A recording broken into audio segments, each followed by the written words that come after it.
ಸ್ಟಾರ್ಟಿಂಗಲ್ಲಿ ಹೇಳ್ತಾ ಇದ್ದೆ ಮಳೆ ಬರ್ತಾ ಇದೆ, ಮಳೆ ಆಗೋ ಲಕ್ಷಣಗಳು ಕಾಣಿಸ್ತಾ ಇದೆ ಅಂತ. ಬಟ್ ಲಾಸ್ಟ್ ಡೇ ರೈಡ್ ಇವತ್ತು ಊರಲ್ಲಿ. ಬಟ್ ತುಂಬ ಚೆನ್ನಾಗಿದೆ ವಾತಾವರಣ. ಬೆಳಿಗ್ಗೆನೇ ಬಿಸಿಲಿದೆ, ಯಾವುದೇ ಮೋಡ ಇಲ್ಲ.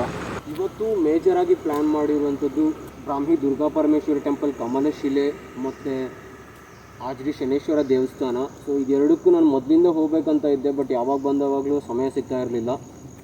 ಇವತ್ತು ಹೋಗೋಣ ಅಂತ ಡಿಸೈಡ್ ಆಗಿದ್ದೀನಿ. ಬೇಸಿಕಲಿ ಇವತ್ತು ಊರಲ್ಲಿ ನಂದು ಕೊನೆ ರೈಡು, ಲಾಸ್ಟ್ ಡೇ. ಒಂದು ವಾರ ಹೇಗೆ ಕಳೆದೋಯ್ತಂತಲೇ ಗೊತ್ತಾಗಿಲ್ಲ. ಬಟ್ ಊರಿಗೆ ಬಂದವಾಗ ಮೇಜರ್ ಡೆಸ್ಟಿನೇಷನ್ಸ್ ನಾನು ಕವರ್ ಮಾಡಿರುವಂಥದ್ದು ಟೆಂಪಲ್ಗಳೇ. ಯಾಕಂತ ಹೇಳಿದ್ರೆ ಸೌತ್ ಕೇಂದ್ರದಲ್ಲಿ ನಿಮಗೆ ಪ್ರವಾಸಿ ತಾಣಗಳಿಂದ ಹೆಚ್ಚಾಗಿ ಟೆಂಪಲ್ಸೇ ಕಾಣ್ಲಿಕ್ಕೆ ಸಿಗ್ತವೆ. Welcome back to the channel. ಒಂದು ವೇಳೆ ಚಾನಲ್ ಸಬ್ಸ್ಕ್ರೈಬ್ ಮಾಡ್ಕೊಳ್ಳಿಲ್ಲ ಅಂತ ಹೇಳಿದ್ರೆ ಸಬ್ಸ್ಕ್ರೈಬ್ ಮಾಡ್ಕೊಳ್ಳಿ.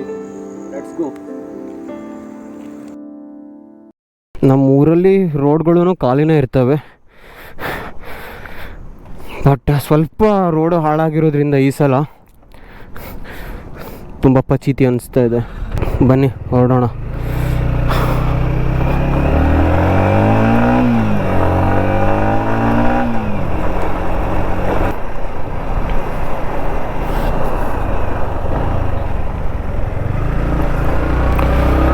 ಕಮಲಶಿಲೆಗೆ ಒಂದು 2-3 ರೂಟ್ಗಳು ತೋರಿಸ್ಬೋದು, ಆಲ್ಟರ್ನೇಟಿವ್ ರೂಟ್ಗಳು. ಬಟ್ ನಾನು ಹೋಗ್ತಾ ಇರೋದು ವೆರಿ ಇಂಟೀರಿಯರ್. ಸೊ ನಮ್ಮೂರವರಿಗೆ ಗೊತ್ತಿರುತ್ತೆ ಜಡ್ಕಲ್ಲು, ಮುದೂರು. ಸೊ ಯೂಶ್ವಲಿ ಎಲ್ಲ ಇದೇ ರೂಟನ್ನ ಚೂಸ್ ಮಾಡ್ತಾರೆ. ಕಮಲಶಿಲೆ ದೇವಸ್ಥಾನ ಮನೆಯಿಂದ 35 ಕಿಲೋಮೀಟ್ರ್ ದೂರದಲ್ಲಿದೆ. ಹೋಗೋ ರೂಟು ಇಂಟೀರಿಯರ್ ಆಗಿರೋದ್ರಿಂದ ಸ್ವಲ್ಪ ಟೈಮ್ ತೊಗೊಳುತ್ತೆ.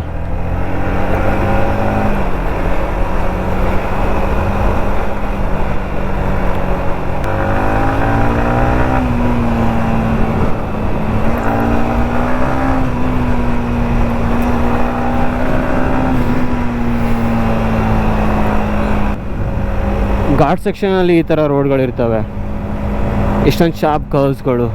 ಬಟ್ ನಮ್ಮೂರಲ್ಲಿ ಆಲ್ಮೋಸ್ಟ್ ಎಲ್ಲ ರೋಡ್ಗಳು ಇದೇ ಥರನೇ.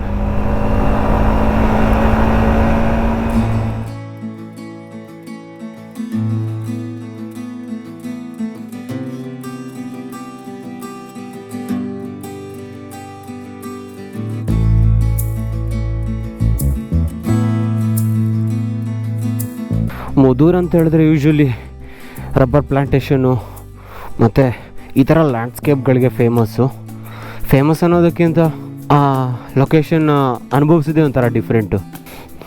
ಆ ಕಡೆ ನೋಡ್ತಾ ಇರೋದು ಪಶ್ಚಿಮ ಘಟ್ಟಗಳು. ಆ ಪಶ್ಚಿಮ ಘಟ್ಟಗಳ ತಪ್ಪಲಲ್ಲೇ ಕೊಡಚಾದ್ರಿ ಕೂಡ ಬರೋದು. ನಿಮಗೆ ಎಷ್ಟು ಕಾಣಿಸ್ತಾ ಇದೆಯೋ ಏನೋ ಗೊತ್ತಿಲ್ಲ, ಮಧ್ಯದಲ್ಲಿ ಒಂದು ಜಲಪಾತ ಕೂಡ ಹರಿತಾ ಇದೆ. ಅದನ್ನು ನಾವು ಬೆಳಕಲ್ಲಿ ಗೋವಿಂದ ತೀರ್ಥ ಅಂತ ಕರಿತೇವೆ. ಅಲ್ಲಿಗೆ ಹೋಗಬೇಕಿದ್ರೆ ಒಂದು 3-4 ಕಿಲೋಮೀಟ್ರು ಕಾಡಲ್ಲಿ ಟ್ರೆಕ್ಕಿಂಗ್ ಮಾಡ್ಕೊಂಡು ಹೋಗಬೇಕು. ಬಟ್ ನಾನಿರೋ ಸಮಯ ಅದನ್ನು ಕವರ್ ಮಾಡಲಿಕ್ಕೆ ಸಾಕಾಗದೇ ಇರೋದ್ರಿಂದ ಈ ಸಲ ವಿಸಿಟಲ್ಲಿ ಅದನ್ನು ಕವರ್ ಮಾಡ್ತಾಯಿಲ್ಲ. ಬ್ಯೂಟಿಫುಲ್ ಆಗಿದೆ ವೆದರು.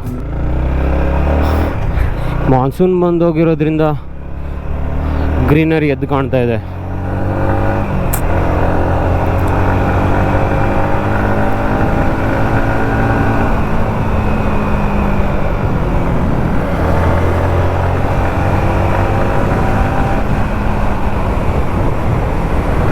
ವಾವ್, ಸೂಪರ್ ಆಗಿದೆ.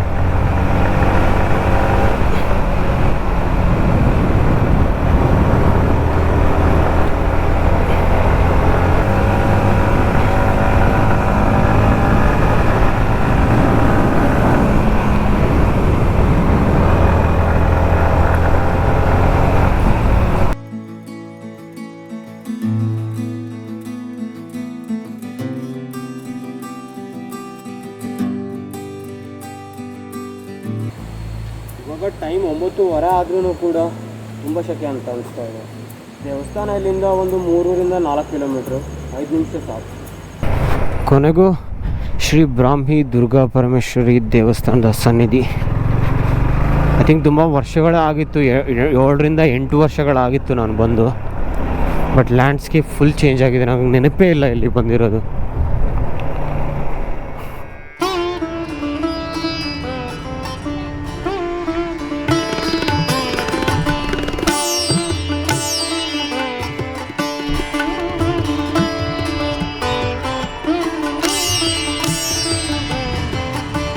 ತುಂಬ ಬೇಗ ಆಗಿರೋದ್ರಿಂದ ಅಕ್ಕಪಕ್ಕದ ಊರಿನವ್ರು ಮಾತ್ರ ಬಂದಿರ್ತಾರೆ ಇಷ್ಟು ಬೆಳಿಗ್ಗೆ. ತುಂಬ ದೂರಿಂದ ಬರೋರು ಸ್ವಲ್ಪ ಲೇಟಾಗಿ. ಬೆಳಗಿನ ಟೈಮಲ್ಲಿ ದರ್ಶನಕ್ಕೆ ಅಷ್ಟೊಂದು ಕ್ಯೂ ಇರಲ್ಲ, ಸೀದಾ ಹೋದರೆ ದರ್ಶನ ಸಿಕ್ಬಿಡುತ್ತೆ.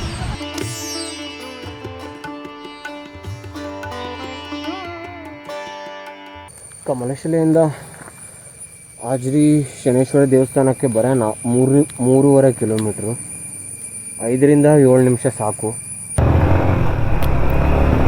ಬನ್ನಿ, ಶನೇಶ್ವರನ ದರ್ಶನ ಪಡಿಬೇಕಂತ ತುಂಬ ಅಂದರೆ ತುಂಬ ಟೈಮಿಂದ ಅನ್ಕೊತಾ ಇದ್ದೆ,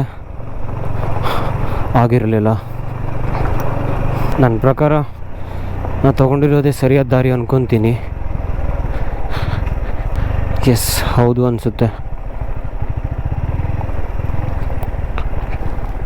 ನನಗೆ ತಿಳಿದಿರುವಂಥ ಮಟ್ಟಿಗೆ ಸೊ ಲಾಸ್ಟ್ ಟೈಮ್ ಬಂದವಾಗ ಒಂದು ದಶಕಗಳ ಹಿಂದೆ, ಸೊ ಅಲ್ಲಿ ಗಾಡಿ ನಿಲ್ಲಿಸಿ ಇಲ್ಲಿ ಮರದ ಸೇತುವೆ ಇತ್ತು, ಇದನ್ನು ದಾಟ್ಕೊಂಡು ಬಂದಿರೋ ನೆನಪು. ಆವಾಗ ಬ್ರಿಡ್ಜ್ ಕೂಡ ಆಗ್ತಾಯಿತ್ತು. ಬಟ್ ಎಕ್ಸಾಕ್ಟಾಗಿ ಇಲ್ಲಿ ಮರದ ಸೇತುವೆ ಇತ್ತು, ಅದನ್ನು ದಾಟ್ಕೊಂಡು ದೇವಸ್ಥಾನಕ್ಕೆ ಬಂದಿರೋ ನೆನಪು.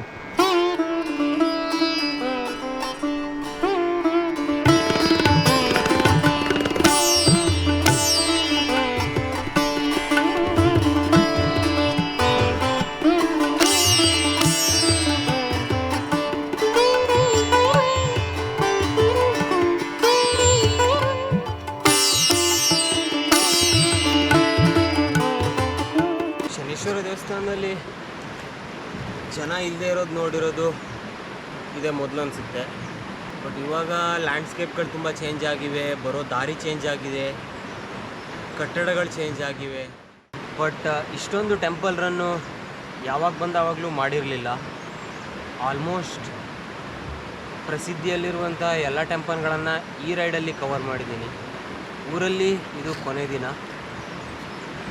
ಇಲ್ಲಿಂದ ನೆಕ್ಸ್ಟ್ ಡೆಸ್ಟಿನೇಷನ್ ಇರುವಂಥದ್ದು ಶಿವಮೊಗ್ಗದಲ್ಲಿ ಒಂದಿಷ್ಟು ಪ್ಲೇಸಸ್ಗಳನ್ನು ಕವರ್ ಮಾಡೋದಿದೆ. ನನ್ನ ಜೊತೆಗೆ ಮುಂದಿನ ವೀಡಿಯೋದಿಂದ ಪ್ರಸನ್ನ ಕೂಡ ಜಾಯ್ನ್ ಆಗ್ತಾನೆ. ಸೊ ಅವನ ಜೊತೆಗೆ ಶಿವಮೊಗ್ಗನ ಎಕ್ಸ್ಪೀರಿಯೆನ್ಸ್ ಮಾಡಿಬಿಟ್ಟು ಅಲ್ಲಿನ ಲ್ಯಾಂಡ್ಸ್ಕೇಪ್ಗಳನ್ನು ನೋಡಿಬಿಟ್ಟು ನಮ್ಮ ಪಯಣ ಸೀದಾ ಬ್ಯಾಂಗ್ಳೂರು ಕಡೆಗೆ. ಸರಿ, ಹಾಗಾದರೆ ಸೊ ನಮ್ಮೂರಿನ ಟೆಂಪಲ್ಗಳು, ನಮ್ಮೂರಿನ ಲ್ಯಾಂಡ್ಸ್ಕೇಪ್ಗಳು, ನಮ್ಮೂರಿನ ರೋಡ್ಗಳು, ನಮ್ಮೂರಿನ ವೆದರ್ಗಳನ್ನು ಸರಿಯಾಗಿ ತೋರಿಸಿದ್ದೀನಿ ಅಂತ ಅನ್ಕೊತಾ ಇದ್ದೀನಿ. ಸಿಗೋಣ ಮುಂದಿನ ವೀಡಿಯೋದಲ್ಲಿ. ಒಂದು ವೇಳೆ ಚಾನಲ್ನ ಸಬ್ಸ್ಕ್ರೈಬ್ ಮಾಡ್ಕೊಳ್ಳಿಲ್ಲ ಅಂತ ಹೇಳಿದ್ರೆ ಸಬ್ಸ್ಕ್ರೈಬ್ ಮಾಡ್ಕೊಳ್ಳಿ. ಚೆಕ್ ಕೇರ್, ಬಾಯ್.